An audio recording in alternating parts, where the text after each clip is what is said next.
Good afternoon, ladies, gentlemen, boys, and girls. Assalamu alaikum. My name is Ahmed or Bigak, and welcome to today's video. Today's video is on an interesting topic. This topic is going to be interest, or riba in Arabic. This is the practice to where you lend someone money, or it's called usury. Another word that you could use is usury. There's different ways you could associate usury. With different topics, such as using money or using someone for their skills, using them basically as a slave almost, without the concept of them really knowing they're a slave.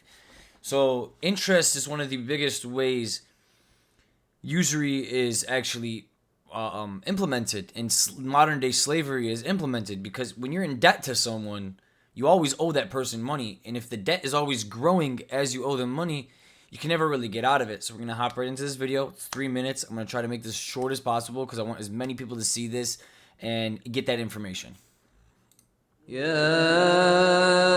أيها الذين آمنوا اتقوا الله وذروا ما بقي من الربا إن كنتم مؤمنين فإن لم تفعلوا فأذنوا بحرب من الله ورسوله. تقال العثار العظام به ويغد الهوى ككبش ذبيح بذكر. I like the animated videos too, like the ones where they're writing on a whiteboard or something. There's something about them that visually and vocally clicks on my brain. What is riba? It's awesome to see. We translate it as interest. And riba is something that was common and predominant in many societies, including in pre-Islamic Arabia. It was well known and it was common. If I gave you 1,000 dinars, $1,000 or whatever, I would demand 1,100, after 2 months. And if you were late, 1,200. If you were later than that, 1,300. This is the standard form of riba. Now, technically speaking, there are other types of riba in Islam, but this is the most common one that we're still aware of, and it is still commonly practiced to this day. When Islam came, our Prophet ﷺ explicitly forbade riba. And the Quran equated riba with declaring war against God and His Messenger. فَأْذَنُوا بِحَرْبٍ مِّنَ اللَّهِ وَرَسُولِهِ. There is no other sin in Islam that has been equated with declaring war. It's as if you're waging war against your own Creator. There is no sin that has that strict language attached to it. And there are many evils in Islam that you're not. By the way, guys, when the Quran says that it's like waging war against the Prophet and God, that means that they're specifically telling you not to do something, and then you're doing it against them to gain some type of power over another human being. So when God and the Prophet come and they're giving God's laws to the people so that the people can connect to God and God to be the ruler, then you come and you place some type of monetary usury on them, which makes you now their leader. They owe you everything. They're working their job for you. They're making money for you so they can pay you back. This is where God tells you you're waging war against me, because now you're trying to take the top spot. You're trying to take that spot where this person's slaving their whole life for you now. They don't even have the mental capacity to take a time out of their day to do this or do this for their Creator, for their self, for their health, for their family, because you have them working and busting their butt to pay back your debt. And as they're paying back your debt, it's getting more and more and more and more. There's more getting added onto it. They owe you back what you gave them, plus more, plus more, plus more. And it never ends. It's like a modern day slavery. So when someone is your slave, how are you supposed to be the slave of God, the servant of God? How, when you're slaving to somebody else? It's almost impossible. So this is what God is saying, is you're waging war against me and my Prophet when you commit acts like this on other people, because you're now taking that person and making them your financial slave. Supposed to do. You're not supposed to murder, you're not supposed to steal, there are many sins, and each one has some punishment, there's no question about it. But this specific punishment of declaring war against God and His Messenger, no other sin has been given that description. And Allah. No, it doesn't mean you grab a sword and a tank like he's drawing and you go to war with God. It doesn't mean that. It doesn't mean God's going to send lightning strikes down on you. It does not mean that. That's not what the context of it means. If you guys would like to go and break down that verse yourself, you can, but I pretty much just explained it. It means that you're waging war against God. Like, you're trying to take his place. You're trying to replace him in that rule and kind of just take power over these other people. You are becoming that person's God almost. They basically have to worship you until they pay you back. You know what I'm saying? And you're not free. Like, you're creating slaves. You know what slaves are? It's the same thing. Hitting a slave with a whip and telling him to go pick your cotton is the same thing, where you physically are forcing someone to pay you back the money plus more, to where they have to go to work and get 2 jobs and do all these things to pay you back, and they're in debt for 30, 40 years. That is slavery. I probably would rather be a slave on the cotton field, because at any time I'm not in debt. You get what I'm saying? I'm not in debt. I don't owe the slave owner anything, actually. I'm living in a house. I'm doing these things for free, even though I might be getting slapped and being told what to do. I still feel like I would rather be a physical slave. I know this might sound crazy to some people listening. I'd rather be a physical slave than someone enslaved mentally that works for 60, 70 years of his life and dies, and it all goes back to the people I slaved for. It's like, I just lived 70 years for what? At least as a slave, I learned how to farm. I learned how to move. I became strong, and I was healthy, and I got to eat the food in my house, and I got to live in a house around that family. It's like, what are you gonna do when you're financially enslaved for your whole life? You're getting divorced, your kids are acting out, you didn't get to raise your family, you're not around them ever.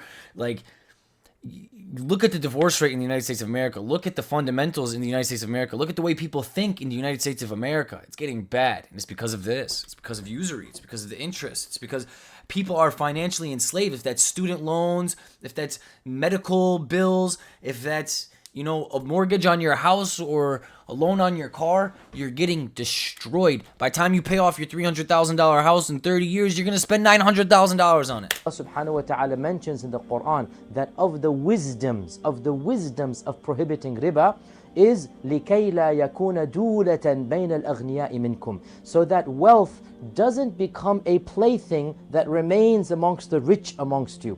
So wealth shouldn't just remain amongst the rich. You see, from an Islamic perspective, riba or interest is the essence of economic injustice. Why? A rich person will lend money to a poor person with guaranteed return, and the poor person might fail in the business, the poor person might not be able to do what he's doing, and the rich person is profiting off of the fact that he's rich. That's it. He's literally profiting simply because he has money in his bank account, and the poor person needs that money, and he goes, here's the money, and I demand much more money back. And that is why it is the essence of dhulm or injustice, the height of injustice. May Allah subhanahu wa ta'ala save us from ever committing any such sin.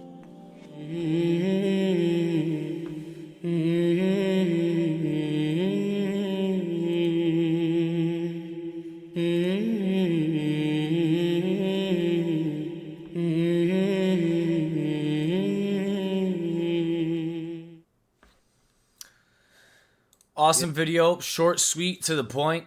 This is one of the most important things in my opinion, guys. This is something that I'm really, really worried about. Just to let you guys know, as a job for the last 5 years, I have been in the markets, the trading markets. This is something that I've been struggling with mentally, because it's something where I look at the world around me and I say, okay, I can create a product, I create a service, and this product or service can help people, and people will pay me money for it, right? And I will benefit them because I'm providing a product or service that they need, and I'll be benefiting because I'm earning money. And this is a very, very good way to make money. But when I look at the monetary system of the United States, I see a bigger system. I see a bigger picture. I don't just see it as go get a job, make some money, live your life. I kind of see it as a game, right? These numbers are a game. I love math. So it's like when I look at numbers, I realize how fast you can actually multiply these numbers and get more money. If you take $5 and you double it to $10, and then you double that $10 to $20, and you double it to $40, if you double $5 20 times. You put it in your calculator. It will make you over $5 million, like $5.2 million. Just doubling $5 20 times. So if you know simple math, you understand that the people who have billions of dollars or millions of dollars, they think like that. That's how they think. They think, okay, if I could double this $5 20 times, I'll have 5 million. If I could double that 5 million 20 times, I'll have 500 million. Like, that's how they think. Do you understand what I'm saying? So when you have a mindset like this, it's different than the mindset of, I need money, give me your money, let me take a loan, and let me work for 40 years to pay it back. That's modern day slavery. And that's something I'm really scared of. I don't want to go get a $400,000, $500,000 house with a 30-year mortgage and a 12% interest rate or a 9% interest rate and be paying that for 30 years and then like kill my credit. And then like it's just like, why would I want to live in debt? Why would I want to live owing someone else money my whole life? I would rather live in a cardboard box and be poor and not be in debt than to own a multi-million-dollar mansion and owe some guy $2 million. The poor person in the cardboard box is actually more rich and has more money and more freedom than the multi-millionaire guy who's multi-million dollars in debt living in a mansion. That's the difference. And it's like, the homeless guy gets to live free. He gets to live with less of a less of a pressure on his head. There's nothing to really lose. It's like, but the rich guy he's a slave, bro. He's a slave to the richer guy.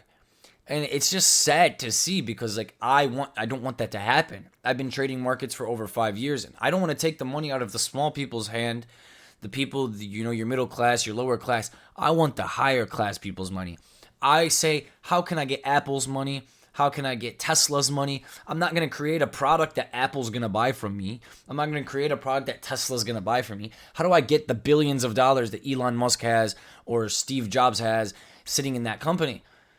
Through the markets, through gold and silver and Bitcoin and in their stocks, through Tesla stock and Apple stock. That's how you get their money. It's like when I look at that stuff and I pay attention to it, I realize like, hey man, like these guys are giving out loans and they're giving out this money and then they're just taking your money and they're investing it into these companies, into these markets, and they're taking the money from the rich. So they're taking the poor people's money, collecting it, and then they're dumping it into the companies and paying the rich out and making more money off the rich because they're guaranteed return on the rich. So they take your money, which doesn't have a guaranteed return because you don't have a business yet or you don't have anything yet to pay that back to show. They take your money that you're paying them and they gradually just buy more of this stock or this asset or gold. And they sit on that. And over the 30 years you're paying, and you're paying interest on top of that, they're still dumping it into these markets, making a 400, 500% return on it. And that's how it works. It's like, it is the most evil, disgusting system. The United States dollar alone is built off of debt. I want you guys to go ahead and look up how the United States dollar functions. We dropped the US dollar's gold standard in 1971, which means that in 1970, we stopped using gold as to value our currency. Our president said, it doesn't matter how much gold we have in the Federal Reserve. That doesn't determine what our dollar is worth. What determines what our dollar is worth is what we want to determine it. If we print more, it'll be worth less. If we print less, then it'll be worth more. You get what I'm saying? Supply and demand, easy. If there's more supply than there is demand, and the value is going to be less. If there's more demand and less supply, the value is going to go up because more people want it and there's less supply of it, so the price keeps going up. And that's just how it works. The monetary system of the United States of America is built off interest. It's built off of riba. It's built off of this demonic system where it just enslaves all of its citizens into some type of financial slavery. And they tell you America, the free home of the brave and the great, and then they financially enslave you until you're 67 years old and you die. It's truly sad. And I want people to really go, and I want them to understand how money works, because if you're using money on a day-to-day basis and you're making it and you're working for it and you're supplying for your families, you need to understand how that works. Where does it come from? What determines the value of it? What is the value of other currencies around the world? Is it smart to hold this money in a savings account, or is it smart to invest this money in something like gold that's been going up in price for the last 4,000 years? Or should I go put it into like Apple stock, one of the greatest companies that is growing of all time? Like, there's different things you could do with that money where you make a return. And who are you making the return off of? You're making 4%, 5%, 6% interest. And who are you making it off of? The rich people. That's who you're making it off of. You're making it back from Apple. You're making it back from Goldman Sachs. You're making it back from JP Morgan Chase. That's who you're making it back from. That 10% that I made on Bitcoin today, I took that from JP Morgan. That's how it works. That's how it works. And it's like, these guys are going to always charge you interest. They're always going to destroy you. How are you going to get that back? And this game, this American credit system interest BS garbage game is literally fake. It's all fake. It's like Grand Theft Auto. The money's worth nothing, but we trade it like it's worth everything. I'm going to end the video right here. This is an awesome one. I really like talking about this topic. This is one of the most destructive things on the planet is interest. It is modern day slavery. I 100% believe this is worse than physical slavery. There are more people committing suicide, losing their families, losing their mind, becoming mentally ill, going to jail because of interest, because they have to pay back money to someone for 40 years and it destroys their whole life. This is insanity. There wasn't that many people who are enslaved killing themselves. We can go to countries right now where they're still slaves. They're not hanging themselves. They're not killing themselves.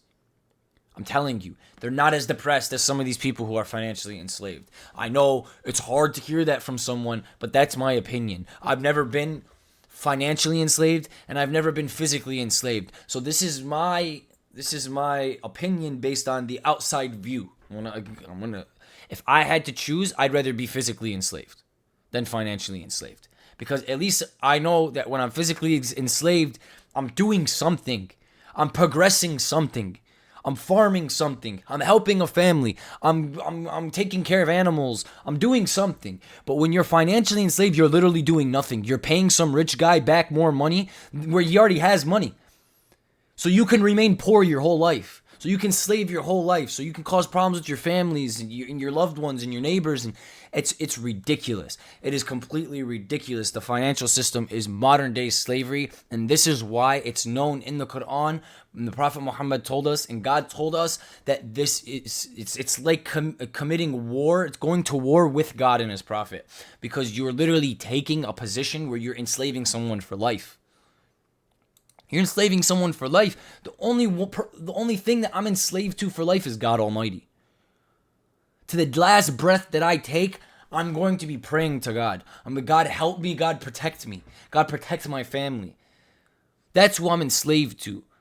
Do you understand what I'm saying? I'm not enslaved to some old Jewish dude, banker dude who's owned the industry for 300 years, who already has trillions of dollars. No. I love you guys. Thank you so much for coming in. If you have anything to say, leave that down below in the comments. If you have any suggestions for any further videos, we'll leave that down below as well. Subscribe, leave a like. It helps a lot. And God bless every single one of you. This video is really, really awesome. I really liked touching on different things and different stances. I wanted to still keep it religious, but I wanted to talk about the financial and monetary system because we're also going into a very, very tough and rough time. The charts and everything that I've been looking at, I've been studying finance for over 5 years. It's looking very, very, very, very bad. Our economy looks like it's about to take a big, big, big dump into the pooper. And gold is reaching its all-time high. This is a safe reserve asset, which means the richest people on the planet are running towards gold. We're talking about the kings and queens of Britain and Saudi Arabia. These are the people who are running towards gold, the richest of the rich. And if the richest of the rich are leaving their own economies, that'll tell you something. I love you guys. God bless. And until next time, peace and blessings. Free Palestine.